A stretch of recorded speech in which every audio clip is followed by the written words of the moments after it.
ख़ास तौर से मैं मुसलमान हूँ और मुझे इस बात का बिल्कुल गर्व है कि मैं इस देश में अगर रहता हूँ आज, जो चारों तरफ से हमले हमारे ऊपर हो रहे हैं, तो सिर्फ़ और सिर्फ बाबा साहब अम्बेडकर के बनाए हुए संविधान की वजह से हम आज सुरक्षित यहाँ पर हैं। और ये लोग इस संविधान को बदलना चाहते हैं। दुनिया का सबसे अच्छा संविधान बदलने वाले की क्या एजुकेशन है पता नहीं, लेकिन जिन्होंने लिखा है 32 डिग्रियों के मालिक, पढ़े लिखे, उसके संविधान में इंटरफेरेंस करने की बात ऐसा है कि आसमान पे थूकना है। और हम इस संविधान का बहुत सम्मान करते हैं और बाबा साहब के इस 68 महापरिनिर्वाण दिवस पर हम अपनी तरफ से इनको श्रद्धांजलि देने आए और बहुत दिल से दुआएं इनके लिए है कि ऐसा ग्रेट इंसान जिसने समाज के दबे कुचलों की ज़बरदस्त लड़ाई लड़ी, शायद दुनिया में ऐसा कोई इंसान नहीं होगा। आज इनके लिए 2-2, 3-3, 4-4 किलोमीटर की लाइन लगी हुई है सिर्फ श्रद्धांजलि देने के लिए। मैं समझता हूँ बहुत ही ज़बरदस्त किस्म के इंसान थे ये, और हम सब लोगों को गर्व है ऐसे लोगों पर कि ऐसे लोगों के बनाए हुए संविधान में हम लोग रहते हैं। आप बोल रहे हैं कि ये लोग संविधान बदलना चाहते थे, हालांकि जो महायुति या एनडीए वो बोलती है कि ये फेक नैरेटिव था जो विधानसभा में नहीं चला। ये नैरेटिव नहीं था, इनके जो उम्मीदवार थे उन्होंने ऐलान किया था कि अब की बार 400 पार कर दो तो हम संविधान बदल देंगे। ऐलान किया चिल्ला कर, समझा। अब दाल नहीं गली ना तो कह रहे ना कि बस क्या बोलते शर्माई बिल्ली, वो हालत है। इनको ताकत पूरी नहीं मिली, वरना ये संविधान की छेड़छाड़ करना चाहते हैं। आज दलितों का रिजर्वेशन पूरा ख़त्म हो रहा है। डॉक्टर भीमराव अम्बेडकर साहब ने उनको रिजर्वेशन दिया जो समाज के दबे कुचले लोग हैं, जिनको इंसाफ नहीं मिल रहा है। लेकिन ये सारी फैक्ट्री इंडस्ट्रीज बेच करके इसमें कहाँ रिजर्वेशन बचा है। तो सबको जागना चाहिए। एक बार आज़ादी की लड़ाई लड़ी हम लोगों ने, एक बार इस देश के संविधान को बचाने की भी लड़ाई लड़नी पड़ेगी। और जो लोग इस देश के अंदर समाज के दबे कुचलों के साथ नाइंसाफ़ी कर रहे हैं, उनके खिलाफ भी लड़ाई लड़नी पड़ेगी। सर, महायुति एक तरफ कहती है कि हम संविधान के मार्ग पर चलेंगे, तो क्या अब महाराष्ट्र को एक है तो सेफ है, बटेंगे तो कटेंगे, इस तरह के नारे की ज़रूरत है? अगरचे संविधान के मुताबिक चल रहे हैं, तो मैं समझता हूँ कि जब जजमेंट आया सुप्रीम कोर्ट का, उसने कहा कि मेजॉरिटी चाहती है कि बाबरी मस्जिद की जगह पर मंदिर बने। मेजॉरिटी चाहती है, संविधान नहीं चाहता। अगर मेजॉरिटी से फैसला होगा तो हम तो हमेशा माइनॉरिटी में रहेंगे, हमारे खिलाफ फैसला होगा। और ये 6 दिसंबर को बाबरी मस्जिद डिमोलिश क्यों की गई? जानबूझकर कि हम संविधान को नहीं मानते, इसलिए उस दिन इन्होंने डिमोलिश किया था। मैं समझता हूँ कि महायुति का जो है ना, मुंह में राम बगल में छुरी, बोलना कुछ है, काम कुछ है।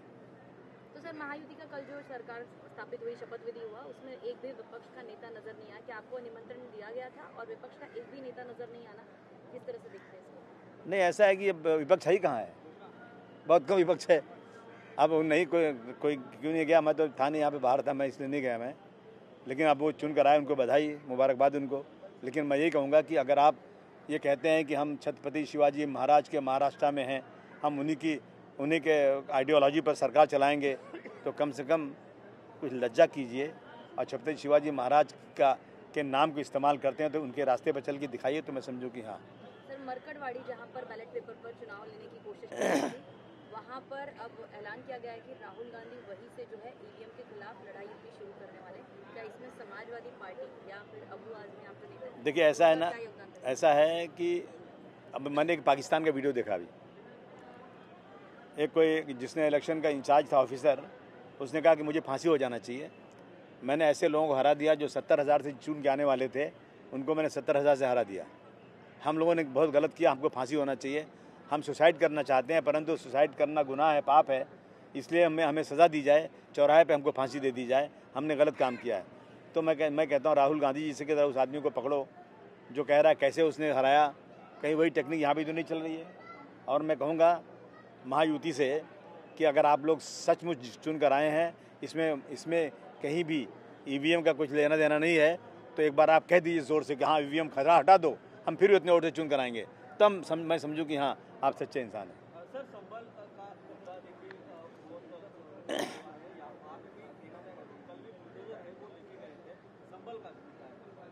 नहीं, देखिए ये बहुत गलत हो रहा है।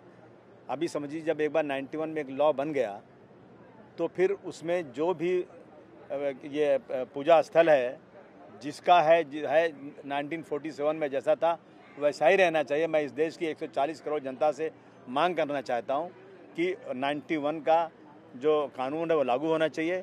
जिसकी मंदिर है, जिसकी मस्जिद है, जिसका गिरजाघर है, जिसका गुरुद्वारा है, जिस तरह था 1947 वैसे ही रहना चाहिए। इसमें कोई इंटरफेरेंस नहीं होना चाहिए। इनको लगता है महायुति को कि यही सब करने से चुनकर आ जाएंगे, पोलराइजेशन हो जाएगा, बटेंगे तो कटेंगे। कौन बटेगा भाई? हम तो कहते हैं जुड़ेंगे तो मजबूत होंगे, सेफ होंगे।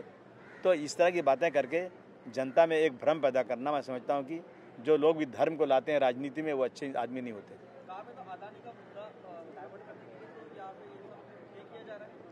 नहीं भाई, अदानी का मुद्दा है तो बहुत बड़ा है, लेकिन इस तरह से अगर किसी चीज़ को अवॉइड करने के लिए ऐसा किया जा रहा है, मैं समझा कि बहुत ही निचले दर्जे की राजनीति है। इस देश में रहने वाले हर व्यक्ति को अपने अपने पूजा स्थल पे रहना, उसमें इबादत करना, और ये देश धार्मिक देश है। हर आदमी को अपने धर्म से मोहब्बत है, उसके लिए मरने कटने को तैयार रहता है। तो सरकार ऐसा कोई काम नहीं करे कि रोज़ाना सिर्फ धर्म के नाम पर लोगों को बांटे। देश में भुखमरी है, देश कर्ज से डूबा जा रहा है, देश के अंदर लोगों का काम नहीं है। हर बच्चा पैदा होने वाला 2,60,000 का कर्जदार है। इस पर सोचे, इस पर बात करो तो मैं समझूँ कोई अच्छी बात हो रही है। मस्जिद का लाउड स्पीकर उतार देंगे, मस्जिद में घुस के मारेंगे, मस्जिद के नीचे हर जगह मस्जिद के नीचे मंदिर है। ऐसी चीज़ों से परहेज होना चाहिए।